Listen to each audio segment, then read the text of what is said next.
Bom dia, meus irmãos, graça e paz. Eu estava tentando fazer uma transmissão ao vivo no YouTube, até porque a memória do meu celular está curta e eu tenho menos de 10 minutos para fazer uma gravação no meu celular. Por isso eu estava tentando ao vivo, porque aí não ia consumir a memória do meu celular. Mas eu tenho aí algo em torno de 9 minutos e 50 segundos, é o que diz aqui. Então eu gostaria de aproveitar esse momento, gravar esse vídeo e então depois retransmiti-lo no canal do YouTube. Fica melhor assim, tá bom? Depois a gente faz uma segunda parte se for necessário. Palavra do Senhor em Mateus capítulo 4. A seguir foi Jesus levado pelo Espírito ao deserto para ser tentado pelo diabo. E depois de jejuar 40 dias e 40 noites teve fome. Então o tentador, aproximando-se, lhe disse: Se és filho de Deus, manda que estas pedras se transformem em pães. Jesus, porém, respondeu: Está escrito: Não só de pão viverá o homem, mas de toda a palavra que procede da boca de Deus. Então o diabo o levou à cidade santa, colocou-o sobre o pináculo do templo e lhe disse: Se és filho de Deus, atira-te abaixo. Se és filho de Deus, atira-te abaixo, porque está escrito: Aos teus anjos ordenará a teu respeito que te guardem. Eles te sustentarão nas suas mãos, para não tropeçares na alguma pedra. Respondeu-lhe Jesus: Também está escrito: Não tentarás o Senhor teu Deus. E levou ainda o diabo a um monte muito alto, mostrou-lhe todos os reinos do mundo e a glória deles. Ele disse: Tudo isso te darei se prostrado me adorares. Então Jesus lhe ordenou: Retira-te, Satanás, porque está escrito: Ao Senhor teu Deus adorarás e só a ele darás culto. Com isto deixou o diabo, eis que vieram os anjos e o serviram. Pai de amor, fala aos nossos corações por meio desta palavra nesta manhã. Edifica teu povo, Pai, nesses momentos difíceis que estamos vendo também. Guarda as nossas vidas, proteja-nos dessa enfermidade, proteja, Senhor, a todas as pessoas, principalmente os mais frágeis, os idosos, as pessoas enfermas, as crianças, talvez mal alimentadas, os indígenas das regiões mais longínquas do nosso país, que também são muito vulneráveis. Ó Deus, as pessoas em campos de refugiados de guerra. Ó Deus, que o Senhor possa guardar essas pessoas e que a palavra do Senhor fale aos nossos corações de forma maravilhosa. Amém. Esse é um texto bem conhecido da palavra do Senhor.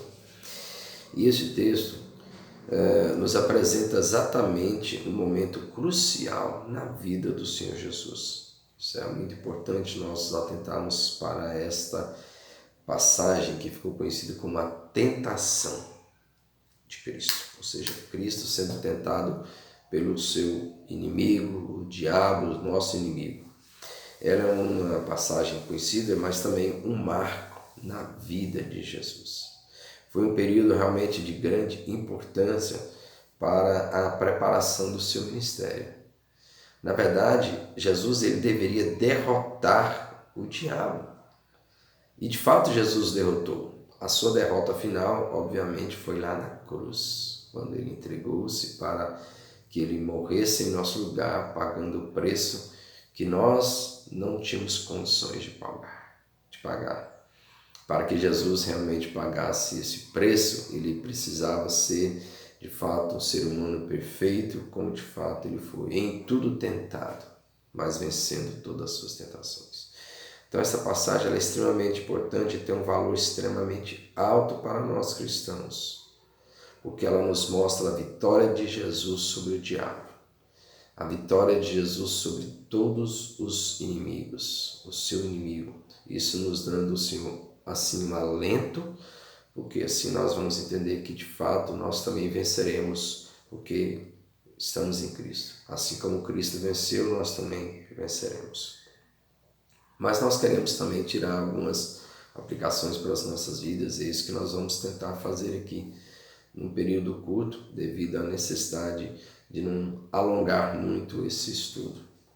Bom, a primeira informação que eu gostaria de trazer aqui é que a tentação de Cristo ela nos mostra claramente o quanto ele foi em tudo tentado e quais foram as suas armas para vencer o diabo. Lembrando, a tentação de Cristo não foi apenas um momento assim simbólico, foi um momento crucial.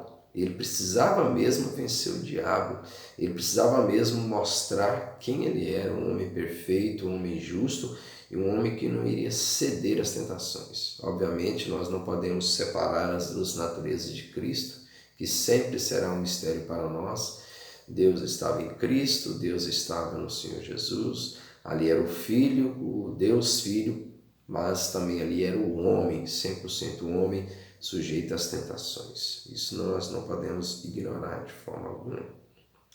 E quais foram as tentações enfrentadas pelo Senhor no deserto? Bom, são 3 tentações, mas vamos destrinchar e falar um pouco sobre cada uma destas tentações e falar realmente a importância de que cada uma delas teve para a vida de Jesus e também para nós. Bom, em primeiro lugar, a primeira tentação relaciona-se ao alimento, né? Que interessante. É interessante pensar nisso porque o primeiro Adão, né? O primeiro Adão foi tentado e a tentação relacionava-se a alimento. Essa primeira tentação ao segundo Adão, como Paulo chama o nosso Senhor Jesus, o segundo Adão que venceu, diferente do primeiro Adão que foi derrotado, que foi seduzido pela tentação, o segundo Adão não. Ele venceu e também estava relacionado com o alimento. Nós podemos então afirmar o seguinte, que na primeira tentação, Jesus foi tentado a não depender do Pai. Foi exatamente essa tentação que o diabo quis apresentar a Jesus. Foi tentado a não depender do Pai. Vejamos, a seguir Jesus foi levado pelo Espírito ao deserto, ou seja, o próprio Deus levou Jesus para ser tentado. O próprio Espírito Santo levou o Senhor Jesus, o Deus Filho, a ser tentado. Então, quer dizer, ele precisava passar por essa tentação. Era plano de Deus, não era algo assim que foi acidental ou que foi algo que não. Deus tinha um projeto, um plano para Jesus. Ele precisava mesmo passar por essa tentação. E depois de jejuar 40 dias e 40 noites, naturalmente ele teve fome, como 100% homem Jesus era. Apesar de ser 100% Deus, o Cristo, ele era 100% homem, o Senhor Jesus. E ele teve fome. Então o tentador, o diabo, aproxima-se dele e diz, olha, sendo você, é interessante dizer isso, porque quando ele diz assim, ó, se tu és filho de Deus, as nossas versões trazem isso, mas a melhor tradução talvez fosse, sendo tu filho de Deus, porque o diabo não duvidava, ele sabia, ele não tinha dúvida que Jesus era o filho de Deus. Em várias ocasiões, o diabo, os demônios estão nas pessoas, Jesus expulsa os demônios e eles, olha, tu és o filho de Cristo, tu és o filho de Deus vivo, vieste aqui para atormentar. O diabo sabia que Jesus era o filho de Deus. Ele não está duvidando, ele está afirmando, já que tu és o filho de Deus, então manda que essas pedras se transformem em pães. O que o diabo estava querendo era que Jesus usasse os milagres que Deus havia dado a ele, o poder para fazer milagres, o poder para fazer coisas grandiosas, e assim ele não dependesse totalmente do Pai. Usasse aquilo que Deus havia dado para não depender do Pai. Mas Jesus dá uma resposta que todos nós conhecemos, baseada nas Escrituras, baseada lá em Deuteronômio 8, versículo 3, está escrito, não só de pão o homem viverá, mas de toda a palavra que procede da boca de Deus. Que interessante, Jesus está dizendo, olha, o homem, nem só de pão, o homem viverá. Ou seja, colocando-se também como um homem, sabendo que realmente ele precisava depender de Deus. E Jesus está se referindo a que vida? A vida eterna, e não essa vida comum que nós vivemos. Depois continuaremos na segunda parte.